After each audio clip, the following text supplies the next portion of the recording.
Well, Pauline and Bronwyn, it's great to see you both as always. Now, while Anthony Albanese has been the bogan tourist abroad, living it up in China, the coalition has come out and taken a firm stance on Taiwan. Shadow Defence Minister Angus Taylor had this to say. We need to have a joint commitment with the United States, regardless of who the president is, about peace in our region, and that means the security of Taiwan and peace through strength and deterrence in the Taiwan Strait. Pauline, this is the sort of comment I want to hear from the coalition. I want to hear us being strong supporters of America and standing up to China. What do you think of what Angus Taylor had to say there? Fantastic. It's about time we saw pushback from the coalition government, and well, they're not the government, the coalition opposition.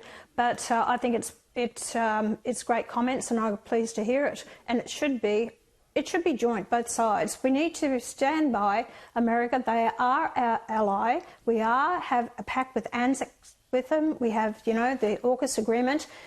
And we need to be seen that we are supporting Taiwan, which is a democratic country and should not be taken over by China. So I think a clear message should be sent to China. We're not going to stand for it, and we will stand united with the United States, and hopefully they'll defend Taiwan being taken over by China. So, Bronwyn, former Defence Minister, how important is this stance? Is it something the coalition should have done before? Do you approve of it? The last time that strong a statement was made was by Ian McLaughlin. That was a long, long time ago. The United States itself has not made that statement. And I think they're not very pleased with the way the Prime Minister has been behaving in China. I think it's a bit of a put-upon. So we've had 3 separate statements, I think, from the coalition on this issue. I think it'd be good if they all sang off the same hymn sheet. Well, do you think, with your previous experience, that Australia needs to take a stronger stance on Taiwan and say, sorry, China, we will not allow this to happen, in cahoots with the Americans? I think our statement has to be aligned with the United States statement. And their position is? And their position is still equivocal. OK. You think Donald Trump will change that? I think the United States policy will probably remain pretty much the way it is, but that doesn't mean to say that there won't be ships, aircraft, all sorts of things put in to make sure that people know that there's an intent. But I think actually the most important thing that Donald Trump did with this area, I think President Xi will think 3 times after President Trump bombed Tehran. Well, I'm just personally glad to see the coalition telling Donald Trump what to do for once. That's great. Great news for me. I'm all behind Angus Taylor's comments there. Pauline, the UK government has announced they will lower the voting age to 16. Here is Prime Minister Keir Starmer. I think it's really important that 16 and 17-year-olds have the vote because they're old enough to go out to work, they're old enough to pay taxes, so to pay in. And I think if you pay in, you should have the opportunity to say what you want your money spent on, which way the government should go. So I'm really pleased that we're able to bring more young people into our democracy.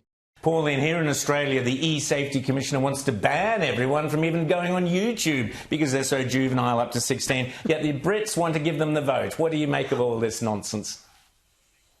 I think it's absolutely disgusting, Rowan. I can't believe anything so ridiculous in all my life. The Labor and the Greens actually want to introduce 16-year-olds being able to vote. They've been brainwashed in the educational system. They come out with the left-way socialist way of thinking. So therefore, let's get them young, get them voting for it. And Chalmers talks about, they can work. Yeah, but how many are actually working? How many are still at school? How many are still living under the roof of their parents? How many are getting the bills paid by the parents? They've not experienced life.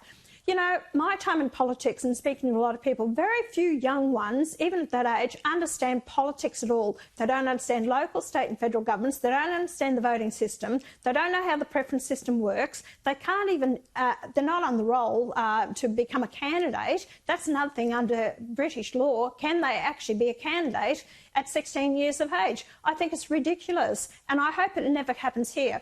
They just want to capture these people, these young ones, where they're at that age, and get them to vote for that way. As they do, they put them on welfare, you know, all these handouts that they give them. Of course, they're going to vote for the socialist parties. And of course, you know, all the migrants, thank you for bringing us into the country. We're going to vote for you constantly all the time now. The same as the young ones in the educational system being brainwashed will vote for you. It's about a control, manipulation by the Labor Party, and I can see it also happening here and the Greens in Australia if we don't put our foot down and say no way. Now, Bron, absolutely, I agree with Pauline there. Bronwyn, I want to ask you, following on from the uptick in the unemployment rate, so unemployment has gone up this week, the ABC asked Jim Chalmers about it, and if Trump's tariffs were a driver, and he was all too happy. Here he is. Oh, it's all Donald Trump's fault that Australian unemployment has gone up. Have a listen. You know, there is a real sense that this volatility and unpredictability and uncertainty is really a defining and an ongoing feature of the global economy, and our own economy is not immune from that. Bronwyn, what do you make of Jim Chalmers? Is Donald Trump to blame for the unemployment going up in Australia? There he goes again, the snake charmer. All illusions. Oh, it's somebody else's fault. The fact of the matter is that the unemployment figures have gone up because of their policies. Their industrial relations policies in particular, and they're pushing more and more people into the government-funded sector, whether it's the public service or whether it's the sector that is dependent on government funding. Now, what that means is that the private sector, the private market sector, is being squeezed out. Now, I think an analysis of those figures of 33,000 who have just lost their jobs, if you did a good analysis of that, I think you'll find them going out of the market-based economy. And that means that's the only sector of the community where productivity can be, in fact, created and enhanced, because they're the ones who are doing the hard work. So I think what's happening now is that the lag between those bad policies that have been brought in over a period of time are now hitting that private market sector very, very hard, very, very hard indeed. And that means that the pressure on productivity is going to be greater, not lesser. And as they go into this, the Productivity Commission, the Prime Minister calls it, the Tax Forum, the Snake Charmer calls it, they don't even know what they're seeking. Yes, they do, however. More taxes. More taxes, exactly what they want. And speaking of which, Pauline, Ken Henry, that character who pops up every couple of years, obvious relevance deprivation syndrome there, he's now back saying, oh, no, we've got to have a carbon tax. Have a listen. It still boggles the mind that we had the world's best carbon policy, and then, for purely political reasons, decided that we could afford to do without it. So, Pauline, we need a carbon tax now. This is exactly what we need, don't we? This bloke's, he's not for real, is he?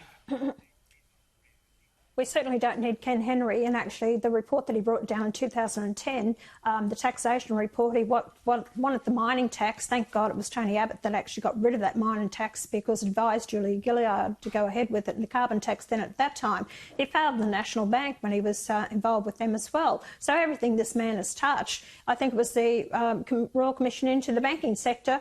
What happened to the banks? Nothing. They went after the financial institutions themselves. You know, I just feel that this man is overstated in his ability to know what the hell he's talking about. I wouldn't give him the time of day. He's had his time. Move on. It's not a carbon tax that we need. We need to change and get rid of net zero, signed up to the Paris Agreement, get some decent policies, because you talk about productivity and you want to bring them on productivity forward. The whole fact is that Bronwyn's right. Industrial relations, climate change policy, and Productivity Board, all these big companies, the Business Council of Australia and all these other ones, and even the Reserve Bank, bringing her on. You know who I'd bring in?